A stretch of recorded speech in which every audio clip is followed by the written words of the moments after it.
Statistics tell us that 70% of us will need care before we die, which means many of us caregivers will become care recipients before the end of our life. How do we go from providing care to accepting care with the least amount of resistance? Well, that's what we're talking about on today's episode.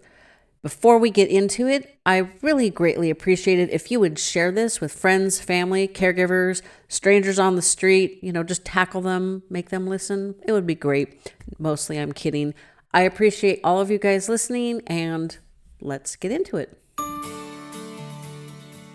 Welcome to Fading Memories, the podcast for caregivers of loved ones with dementia. I'm your host, Jennifer Fink. My mom had Alzheimer's for 20 years, and when I went looking for answers, I had to start a podcast to find them. Join me as we navigate the challenges of dementia caregiving together. This podcast is your beacon of support and empowerment. Let's share our experiences, find solace, and discover the strength within us. Get ready to embark on a transformative caregiving journey with Fading Memories. If you're looking for additional advice, be sure to sign up for our weekly email newsletter. It's brief, gives you great advice. You can read it in less than 5 minutes, and you know where to find the link. It's in the website, on the show notes. We're working on subscriber-only information and specials, so you're not going to want to miss out.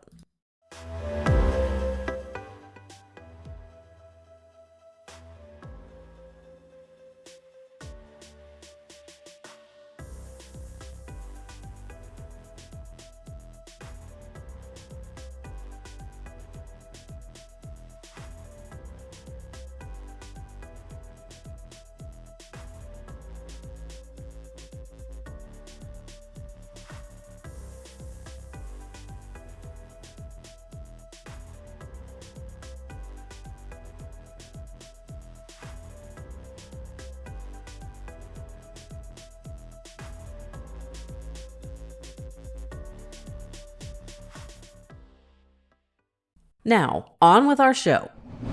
Welcome back. Thank you so much. I have a fantastic guest for you today. With me is Christopher MacLellan. He is the owner of the Whole Care Network, where you hear this podcast and many others on caregiving and other care type shows. We are discussing how he thought he knew everything about caregiving from his time being a caregiver until he became somebody who needed care himself. And he realized that his education was lacking. So thanks for joining me, Christopher. Jennifer, what a great day to visit with you. Thank you. You're welcome. So why don't you give us your background a little bit? Tell us all about you. Oh my goodness. Well, that'll take about 30 seconds because, I have 4 older sisters, so I was trained well. So, but actually my 4 older sisters, that's where I got my care gene from. I'm known in some circles as the FU. Your listeners are saying, what the heck? What? Well, if I'm the favorite uncle, I've got 25 nieces and nephews, 40 some odd great nieces and nephews. And I think there's a couple of great nieces and nephews out there somewhere. It's a long Christmas list, but truly I did get my care gene from my sister. And I've been in the caregiving space now. Oh goodness, I was thinking about this the other day. For about 20 years, as a social worker, church worker, in and around senior care, and then I became a caregiver for my now deceased partner, Richard Schiffer, who was diagnosed with esophageal cancer in 2011, given 3 to 4 months to live, and lived another 29 months afterwards. And I've stayed in as a caregiving advocate because I think it's through our story sharings where diversity meets the road to collaborate on a common cause. And I've had 300 of my Healing Ties podcast. I've been on numerous podcasts like this, meeting folks that you know, but you really don't know in one sense. And what I mean by that, it's through we all understand the journey. All caregivers, there's no strangers when it comes to caregiving. And I had been mentored by some of the best in the, and I say this word lightly, in the industry, because it really, in 2023, it is kind of an industry now. It's a niche market, but Amy Goyer, Denise Brown, goodness, I could just go through the list in 2011 when we got this diagnosis, and they were there for me to help me through the journey. And we stay in that as life after caregiving. But I have to say, while our story was publicized, I stayed in it. I thought I knew a lot about caregiving, but I really didn't know a lot about caregiving until I needed a caregiver. There was I've those learned days. Yeah, I'm sorry. I've learned from my guests. I've learned more since my mom passed away in the beginning of 2020 than I did in the first 2.5, almost 3 years of podcasting. So the podcast is almost 7 years old at the time of recording. So my mom's been gone for 3.5 years. So half and half. I've learned a lot. And I think once you're a caregiver, it changes you, and you can't revert back to what you were before, because Right. there's a lot of reasons that's not an option. Exactly. There's two very common aspects to caregiving. There's a beginning and there's an end. And in most cases, we're not prepared emotionally, physically, spiritually, financially for either one of these life-changing adjustments. And then when you're in after caregiving and you're dealing with the grief, that roller coaster, those peaks and valleys are very prevalent. And you're not in that caregiving community anymore. You're in this aftercare community, and that's an area of caregiving that's not given enough attention. What you do after caregiving ends, because your whole life has changed. 2 or more lives have been forever changed when a life transitions, and you know this from your experience. Where do you fit? Where do you find yourself? And podcasting is a great way to do that, because you can walk the talk on one side, and the experience of what it is on the other side after caregiving ends. But it was about 2.5, 3 years ago where I started having some heart issues, atrial fibrillation. There was some nights when I'd get out of the bed, so uncomfortable. It's these palpitations. You think you're going to have a heart attack. You're doing all, and I had left my advance directives out on the desk numerous times, because, well, I was trained to have those close at hand, because what happens if you don't wake up? It'd be easier than a lot of It'll be caregiving. easier a lot of things, but you want to make it easier for those people that are entrusted in your care and having those documents. But for me, when having a heart procedure and coming back from the procedure, and I was very diligent. I had on my advance directives at the hospital. I scheduled the rides to and from. I spoke to the nurse, and I gave them the contact information. I gave everything that they needed, You're probably because that was my patient. experience. Yeah, I was a good. Oh, you're a good patient. Oh, I've done this a lot. Oh, yeah. But then I came home, and I needed help in and out of the bed. I needed help in and out of the shower. I needed help toileting. I needed help people fixing my meal. And I say this in all kindness, when I say this. What happened in that experience is I really got in touch with my mortality, and it made me think about Richard, my partner Richard, and what he was dealing with the esophageal cancer and that diagnosis. While we always talked about that, we were together in this, and we were fighting this disease together. You know what? He was the one taking the medicine. He was the one going to radiation. I was his support. I never had a full grasp of what it was like dealing with a terminal illness, or dealing with the fact that you've got this cancer and there's no real cure for it. And I never had the experience of losing some of my faculties and having to ask for help in the most mundane things that we're so used to doing on a regular basis. And I did a lot of reflection during this time. And I thought, because I would say to Richard, I have all this sage advice. Why isn't he taking it? Why isn't he doing all the, and we had the most beautiful relationship that two people could ever have. But as much as I knew what he wanted, and as much as most caregivers know what their care partner, and I use the generic term care partner, what they know what that person wants, you really don't know what it's like facing a terminal illness or facing the loss of your capacity to do some basic things until you experience yourself. I've had that experience once. So back in the Wednesday before Memorial Day, 2016, I decided to fly off my bike, which was fine. The flying part was fine. The smashing into the street Smashing was not so good. Smashing was not Yeah, so the good. landing was bad. Mm-hmm. For people who ride a bike, this is your PSA to wear a freaking helmet, because I cracked my bicycle helmet all the way through. Oh, goodness gracious, Saint I Ignatius. knocked- Thank goodness knocked- you had. Yup. I mean, I'm sorry. I got a lot of hair.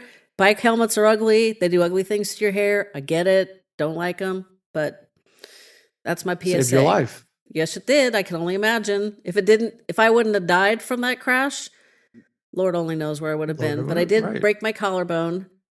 The one blessing, so to speak, is most of the time when a cyclist breaks a collarbone, they break it on their dominant side because you're reaching out to brace yourself from the impact. And my impact was too fast. I guess I didn't see it coming. But I couldn't use my left hand.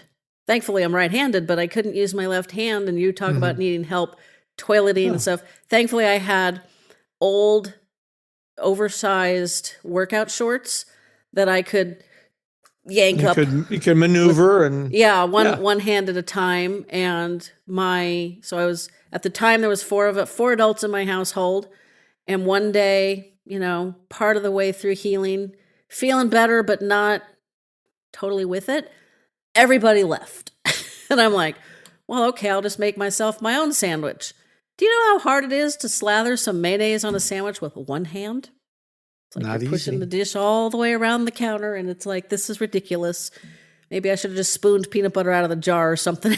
I mean, it was just crazy. And because you're not super needy, as Richard probably was, or people like my mom were, I had 3 adults in my household. They had things to do. They didn't have time to sit around and make me a sandwich or whatever. My husband did learn how to maneuver the hairdryer while I maneuvered the brush, because enough vanity. I was not going. He gets some stars for that. Yeah, fortunately, he didn't have to do the styling, but he did have to, keep from burning me with the hairdryer. And then one day I finally, everybody was too busy, and I'm like, okay, well, I guess I'll drive myself to the gym. The doctor did say I could continue doing spin, just to be careful with balance, which was fine. Balance is always something I've worked on. And my daughter said something, and I shrugged my shoulders, and it was like, oh, baby, that hurt. So it's like, okay, obviously not healed all the way. I have a high tolerance for pain, but it's not good. I could not live with pain the rest of my life. And after, a month or two, I was like, I'm done with this. I'm over this. And I had to tell myself, there's people that live with this kind of pain forever, and it's not going to go away. I know it's temporary. And it took a lot of mental, giving myself a pep talk just to keep from being awful. And, I kept saying to myself, other people have it worse. Other people have it worse. And I ended up talking to a gal that was in our Rotary Club, and she said, yep, you're right, because her daughter lost an arm to a lawnmower accident when she was a child. And I was like, I'm really going to try hard not to complain, because that's nasty. Yeah, that is very sad. Oh, goodness. Yeah, and I think their dad was maneuvering the lawnmower, so it was bad all the way around. But yeah, it was like, but it's hard. People have their own lives, and they don't.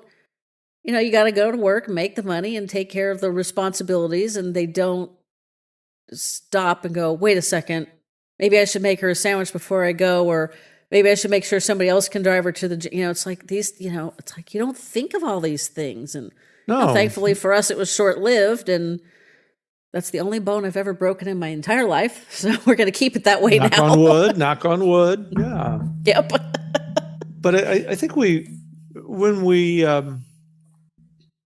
been caregivers and we've been advocating for somebody else, which is the most important role that every caregiver has as an advocate. I think oftentimes, and I speak for myself, I'm not going to. I've learned over the years not to speak for others, but I always wanted to do the best I could for Richard, but I could never really get in touch with what that must feel like to be facing a diagnosis that there was no cure for, and to be able to and have to ask for help in areas. And he was 5'5". He was a ferocious Manhattan man, but he was humbled by this experience, and he fought as long as he could fight, and he resisted asking for help for as much as he could. And my experience kind of allowed me to understand just a little bit what the difficulties in asking for help, and recognizing the fact that I needed help and that I was not capable of doing some of the things that I'd been used to doing my entire life. And we kind of theorize that we know really what our care partner wants and needs, because we're not in their shoes. So it was just, for me, as I've reflected over this, it's like, oh, I understand. I have a much better understanding why the day I came home from work, and the step ladder's out, and he was not supposed to get up on any of the step ladders, and there was the macaroni all over the floor, because he had fallen, and because our mind tells us that we can still do these things, and we want to do those things. I think it's biological. At 2, we're like, no, I do it. Right. It's like, you can't, okay? But then all of a sudden, when you can't do it, the emotional impact that has, I never was able to get in touch with that until it happened to me. And it just put a whole different perspective on, especially the last 6 months of his life, when he intensely needed help with showering and bathing and toileting and things that we may kind of turned into a joke. So we had, again, he didn't like to ask for help, but we coined a phrase. He'd look at me and he'd say, well, it's time for a pooperama. And that was his way of saying, I need your help in the bathroom. And so some days he could get up out of the chair on his own. Some days he needed my help. We would maneuver down to the bathroom, and he'd sit there and do his business, and I'd stand at the door waiting for my next instruction. But you know what? We had the most beautiful conversations at that time, because where else could you be so vulnerable? Just the car. The car. Well, yeah, that could be too. But I don't know if your mom pulled out those, we need to talk about X while you're driving and you can't escape, or she's driving, you can't escape. that would be a moment too. So I had a few of those. On the giving or receiving side?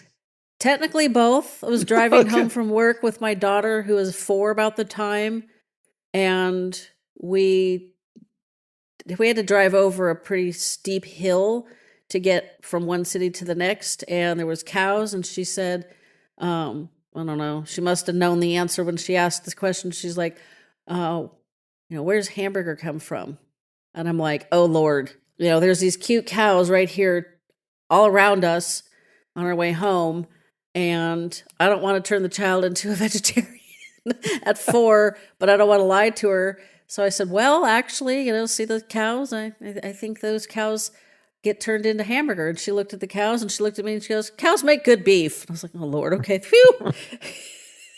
It's all mission accomplished. I'm still not a vegetarian, that kid.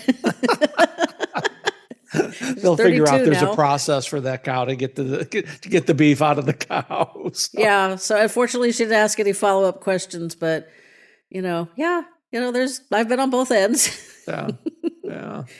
But again, it's those stories that we share. It's these moments and I think that's kind of why we all stay in this, is to share the stories, because people relate to stories, whether it's whatever the diagnosis is or whatever the dementia is, people relate to the stories because they can see themselves in it.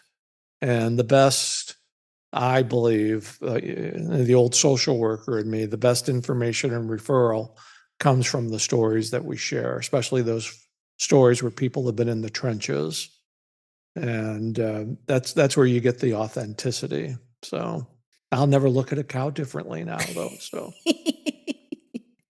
well, it's funny. The older I get, the less beef I'm interested in eating, which I find kind of interesting because right now it's more of a choice. But to have beef, once or twice a week, twice being max. But it's more of a, I don't know, physiological, biological, not sure which one. Not a scientist. But I've been eating a lot more vegetarian lately, and I feel better doing it. And I know it's better for my brain. So since my mom had Alzheimer's and her mom had mixed dementia, my maternal great-grandmother had dementia, I don't mind doing some good things for my brain, like not slamming into the street. Now we're going to take a quick break for an ad. These ads help me continue to bring the show to you for free. When I learned that despite eating as healthy as possible, we can still have undernourished brains, I was frustrated. I also live in a farming community, so I'm aware that our food isn't grown as well as we need. Learning about neuroreserves, Relevate, and how it's formulated to fix this problem convinced me to give them a try. Now I know many of you are skeptical, as was I. However, I know it's working because of one simple change. My sweet tooth is gone. I didn't expect that, and it's not something other users have commented on, but here's some truth. My brain always wanted something sweet. Now, fruit usually did the trick, but not always. One bad night's sleep would fire up my sugar cravings so much they were almost impossible to ignore. You ever have your brain screaming for a donut? Well, for me, those days are gone. It's been about 6 months since I started taking the supplement, and I have no regrets. I believe in my results so much that I'm passing on my 15% discount to you. Try it for 2 or 3 months and see if you have a miraculous sweet tooth cure, or maybe just better focus and clarity. It's definitely worth a try. Now back to our conversation. We have it in my father's side of the family, and we've got it with a couple of my sisters too. So I'm always mindful, no pun intended. I'm always mindful about my position with this as a single person. I want to pay attention to the signs that I can personally recognize, and I also, I always tell my friends, feel free to, if you see something, say something, because, as a single person, because I'm going to get a little emotional here because it happened to one of my sisters who was single. You get it just progresses without people recognizing it. It's easy to dismiss early on. Right. And my listeners know that, we had a photography studio and 1 hour photo lab as a family, and my parents and I, and my mom started taking orders. This was back in the 90s. when we actually printed from film, and real estate appraisers had to have 3 copies of each picture for the reports that they literally, double-sided sticky tape or glue sticked into a report. I mean, it's like, it doesn't seem like the 90s were that long ago, but that seems so really old school these days. I just pulled out my ceramic Christmas tree, and the box said 1995. I have one my grandmother made, my maternal grandmother. I adore it. But this woman was almost always the recipient of my mom not writing down when she was planning on coming back. Usually it was like a 24-hour turnaround. And this was in the days where, and half my audience will remember this. The other half is probably still a little young for this, but we were switching from the 3.5 by 5 size that was the standard to the 4 by 6, which I don't even think anybody even knows about those sizes anymore. But the appraiser needed the smaller size to fit on her report, which required changing the big black heavy canister of paper in the machine that did the printing. So it wasn't like, oh crap, Mom forgot to tell us when you were coming back, let me just print it really quick. No, it was always a bit more of a process. But it was easy to dismiss because, there was like 3 of us and the phone rang or the doorbell rang or, whatever. You had to go to the bathroom or all 3 at once. It was easy to dismiss until she started doing it a lot more often. And then one day she didn't recognize her own handwriting on an order. At that point, I already knew because my grandmother was in the later stages of she had vascular dementia, but I've been told that she probably also had Alzheimer's because of the way the end was. So it wasn't a big surprise, but my mom was really good at denial. So yeah, it's really easy to dismiss, to ignore, not in a negative way, but just we want to be, we try to be positive. We think, oh well, she's tired, she's stressed, she's distracted, and then you get that Tuesday afternoon phone call that upends your life. Yeah.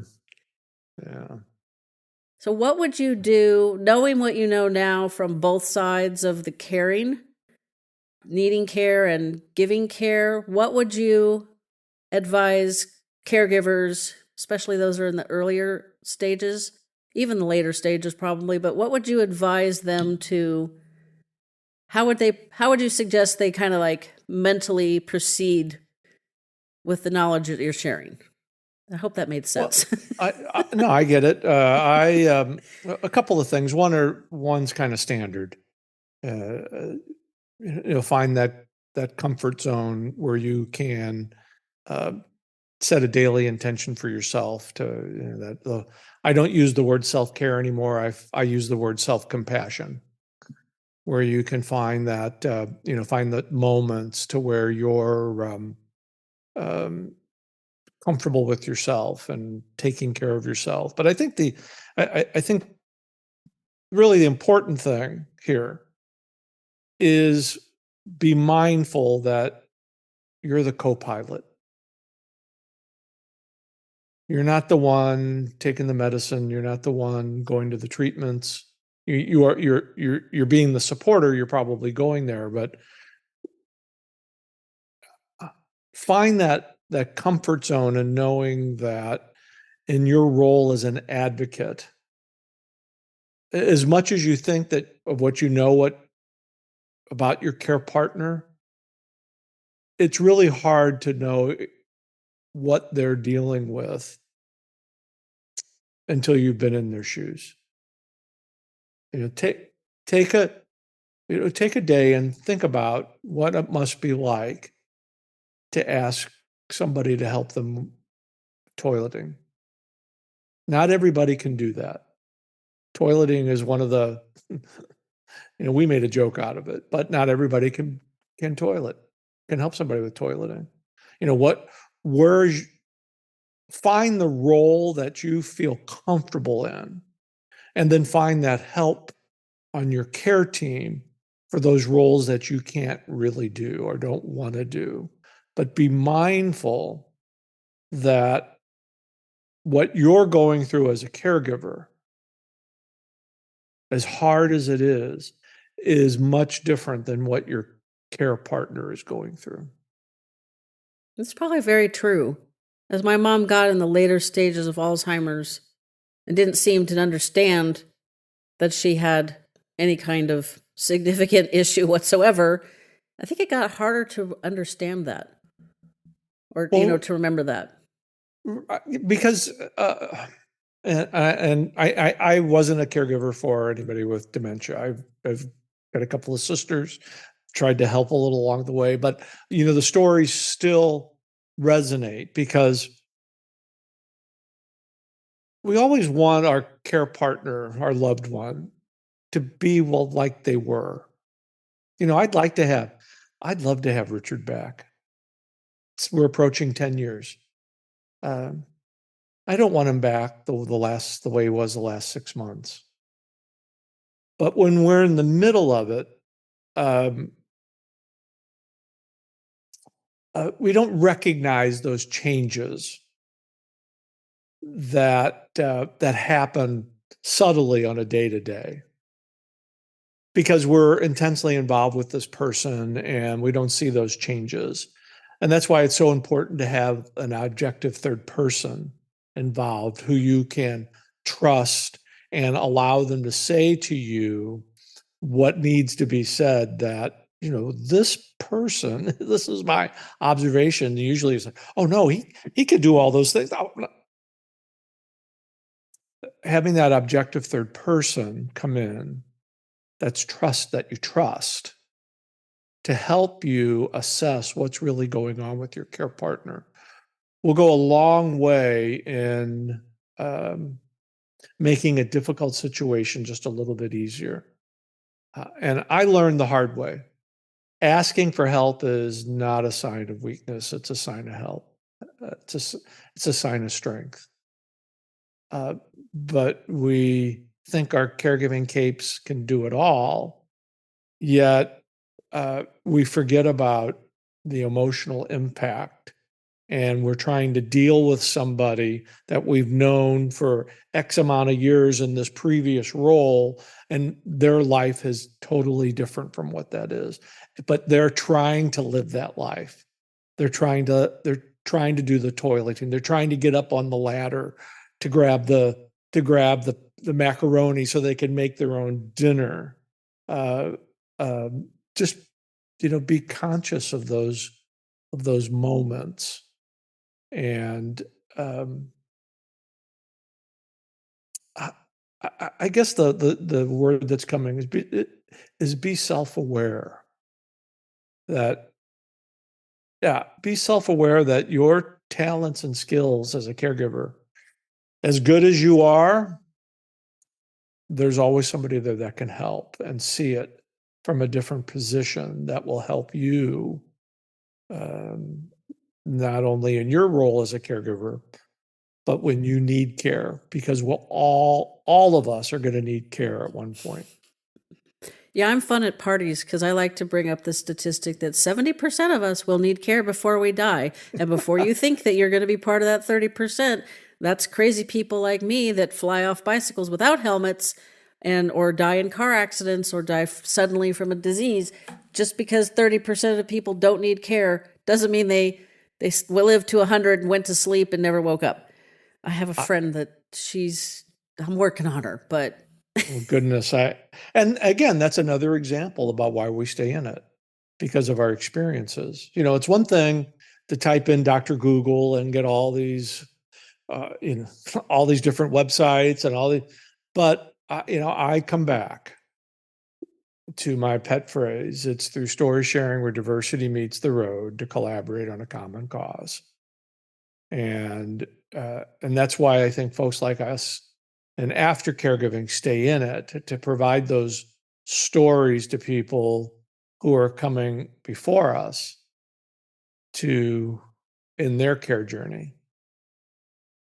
Yeah, I've been doing this long enough. I have to remind myself that there's people out there, maybe new listeners, maybe this is their first episode. They don't know 90% of the stuff I know. I know I'm not the host today, but I'm going to pretend I'm the host, and I'll ask my guest, but I always ask my guest, Jennifer, have you met anybody that's had caregiving on their bucket list of things to do in life? No, but it's an untimely diagnosis. It's an unfortunate accident. Suddenly you're thrust into it.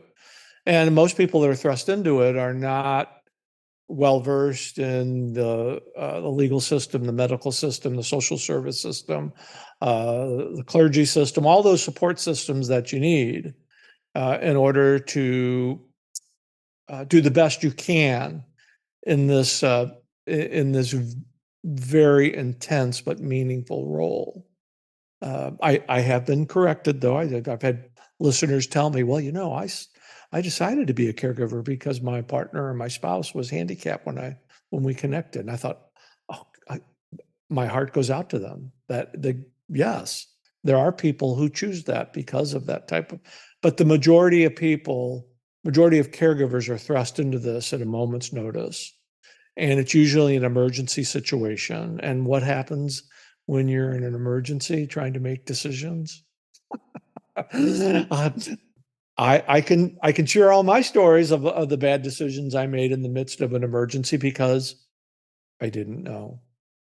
And you think back when we started in this, I think I did my first podcast in 2012. I think how the internet has changed the information. There wasn't a whole lot out there on caregiving in 2011. When I started my show, so I started taking care of my mom in early 2017. So my dad died March 2nd, 2017. I mean, we'd already been doing this for what felt like forever between her and my grandmother. I wasn't clueless, but when I didn't have my dad as a buffer, it was like, holy Toledo, this is woof. And the biggest difference between then and now is when I started my show in 2018. So I started researching and planning end of 2017 into early 2018, launched May 1st, 2018. So in that 6-month time period, you did not share your loved one with dementia on social media. Period. That was a no-no. That is the way you would have gotten canceled. They would have flamed you. If they could have found you, they would have tarred and feathered you. I mean, it was absolutely no. And now people do it every day, all day long, which is fine. I don't have any problems with it at all. I'm just kind of jealous because I don't have that much to share. I don't have that many photos or videos of my mom because I was very circumspect on what I did share because I was trying to make sure that I was being respectful of her. So that's a huge difference. And I've seen a big shift in, like the stigma is going away. There's more knowledge, there's more sharing, but on the periphery, there's more research in different areas. I've talked to researchers, and I've talked to doctors. I've talked to people who I never thought I would talk to. And it's comforting that things are changing. I just wish it would change a lot faster. Right. And there's a whole, and again, I say this very kindly. Remember, I have 4 older sisters. I'm not saying you're older, but I'm just saying that in this whole network of care and how it's changed over the last few years, especially since COVID, there's a whole new set of leaders that are coming up into the care space with all the different forms of technology, and you got AI and all that. But again, I still think it's always going to come back to our stories and sharing the experience that we've all had and what worked, what didn't work, and how to make life better for both the caregiver and the care partner.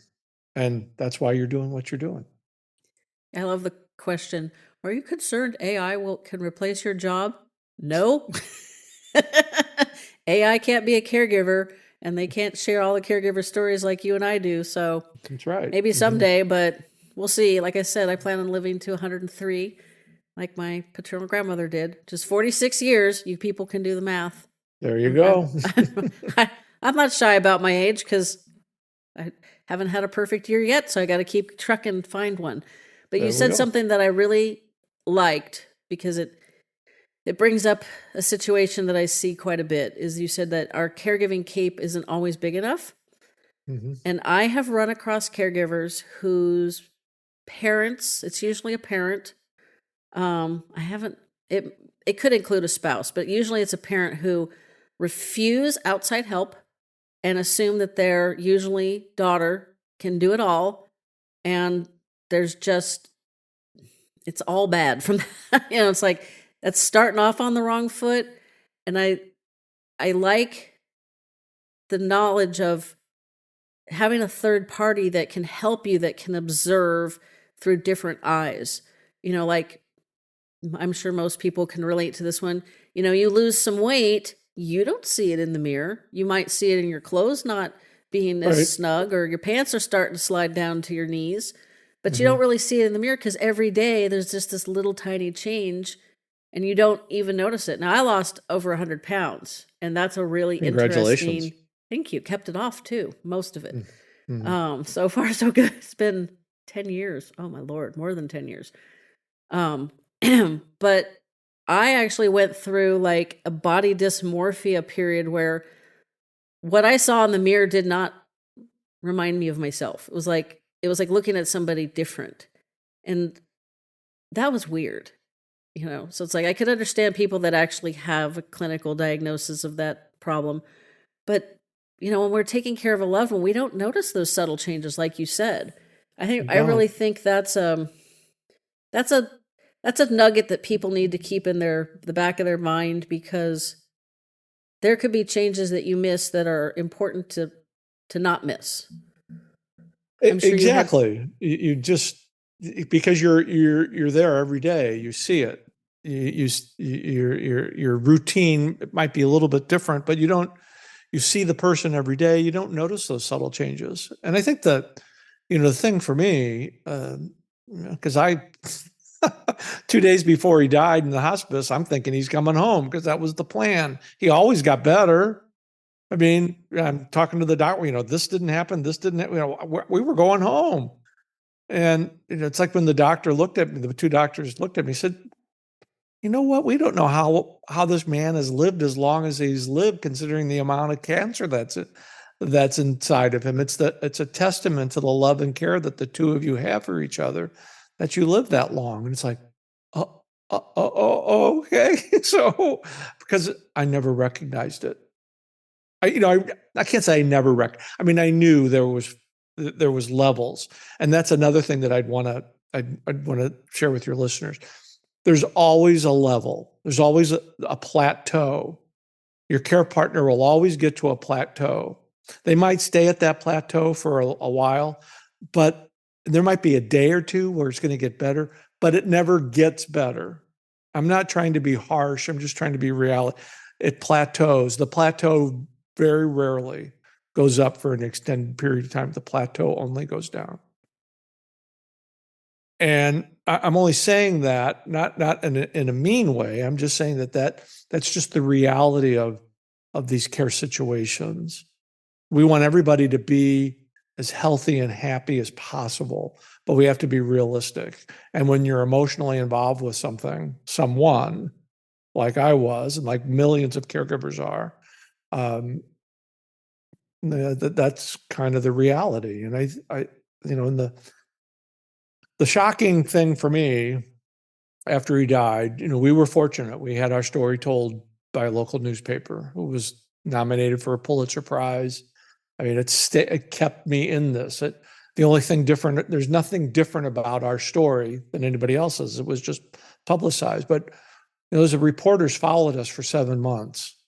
They took over 1,000 photos of us. And I got the photos that weren't published.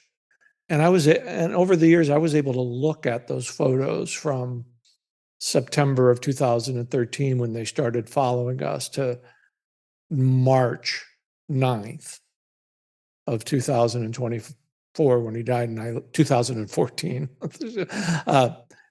And I look at that,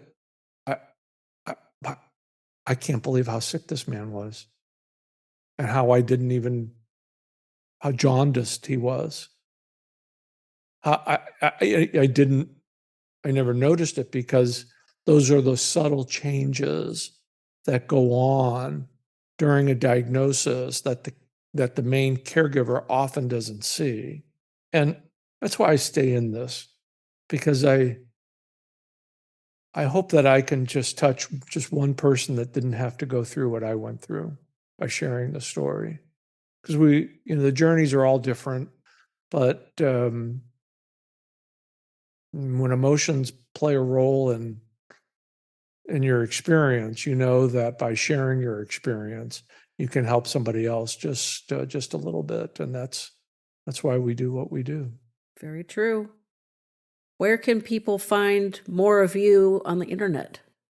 Well, they can go to a few places. They can go to thewholecarenetwork.com and they can look for Christopher MacLellan. You can also see all of our podcasts, especially this wonderful Fading Memories podcast. You can check out the My Green Folder film project on mygreenfolderfilm.com. It's a film project that's in the works for about our story. And you can see my new Aging Gayfully brand on aginggayfully.com. I got my hands involved in a lot of things in my late 60s. What's going on here? So hey, if you're going to live long like I plan on it, you got to do something.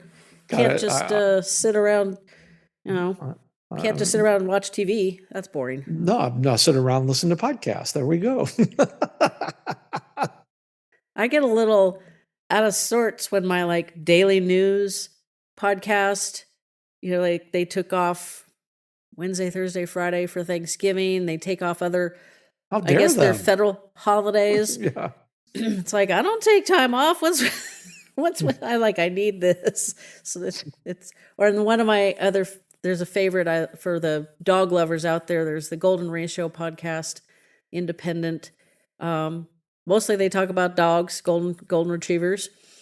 And they skipped a week because she had book launch and she was racing all over the country. They're in the Keys, so they're not terribly far from you. Her cape is limited too. Yeah, and it was like, I'm like, they didn't come out with a podcast this week. Well, I'm sure it's because of the book launch, but they didn't come up with a show this week. It was like, please don't mess with my system. They're messing with my system. So, and all your listeners can listen to your podcast on the Whole Care Network and our new streaming radio app, which has been a soft launch and it's kind of going well, but it's not going to be really in full bloom until next year. But it's fun. It's fun learning another medium to get the message out to folks. And I appreciate you being a part of the network. Well, thank you very much. And when Christopher says next year, he is talking about 2024, which is when this episode will come out. So you guys will for sure check that out. I know this is we're almost at December 1st of 23. So it's been a year already. And next year. Been a year already. And more things to come in 2024. Can we just skip it?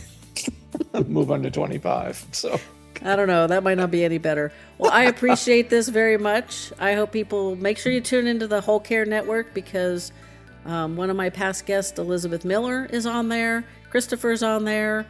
I'm sure there's other people that I've talked to that are on there.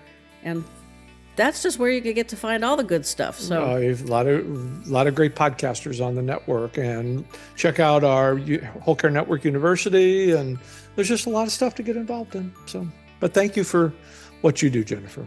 Thank you so much for helping me. As a thank you for getting all the way to the end of the episode, I have a, quote, bad caregiver joke for you. Are you ready? Why did the caregiver take up gardening? Because they wanted to plant memories that would last a lifetime. If that didn't make you chuckle, then stay tuned for another few seconds and you'll find out what's coming up next Tuesday.